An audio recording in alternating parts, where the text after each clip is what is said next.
Rais William Ruto alipanda ndege ambayo hajaonekana nayo, ikiibua maswali kadhaa kuhusu ndege hii ambayo ni tofauti na ndege ambayo yeye hutumia kila siku nchini na barani Afrika.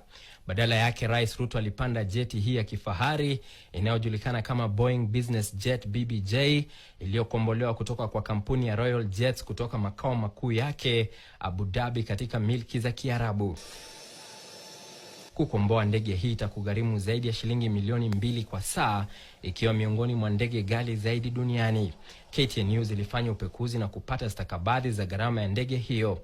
Ndege aina ya BBJ-1-A6-RJV inagharimu dola za Kimarekani 1748,600, ambayo kwa sasa ni zaidi ya shilingi milioni 98 kwa safari ya upande mmoja kutoka JKIA hadi uwanja wa ndege wa Hartsfield International mjini Atlanta, Georgia. Safari hiyo ni ya takriban saa 17, safari ya pande zote ikiwa takriban shilingi milioni 200.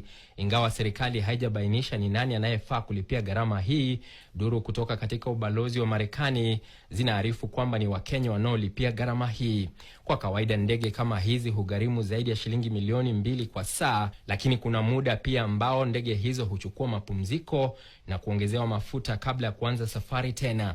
Mteja hulipia gharama hizi zote. Ndege hiyo ambayo ilimbeba Rais Ruto iliondoka mjini Abu Dhabi, UAE Jumamosi tarehe 18 Mei saa 3 asubuhi na kusafiri kwa saa 3:30 na kufika mjini Nairobi saa 6 na dakika 40 mchana.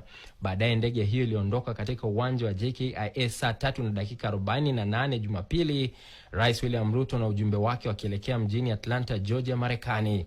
Hata hivyo, ndege hiyo ilitua katika uwanja wa ndege wa Santiago de Compostela nchini Uhispania baada ya kutua mnamo saa 11 asubuhi Jumatatu na kuchukua mapumziko mafupi. Baadaye ndege hiyo iling'oa nanga tena kuelekea mjini Atlanta, ikipiga safari ya saa 8 na dakika 42 kabla ya kutua katika uwanja wa ndege wa Hartsfield Jackson International Airport. Kwa sura ya nje ndege hii inaonekana ya kawaida tu, lakini taswira ya ndani inaonyesha ukwasi wa aina yake. Viti 34 vya kisasa vya ndege hii vimegawanywa kwa sehemu 3. Ndege hii ina chumba cha kulala, viti vya kifahari na vyombo vingine vinavyoimarisha usalama wa wateja.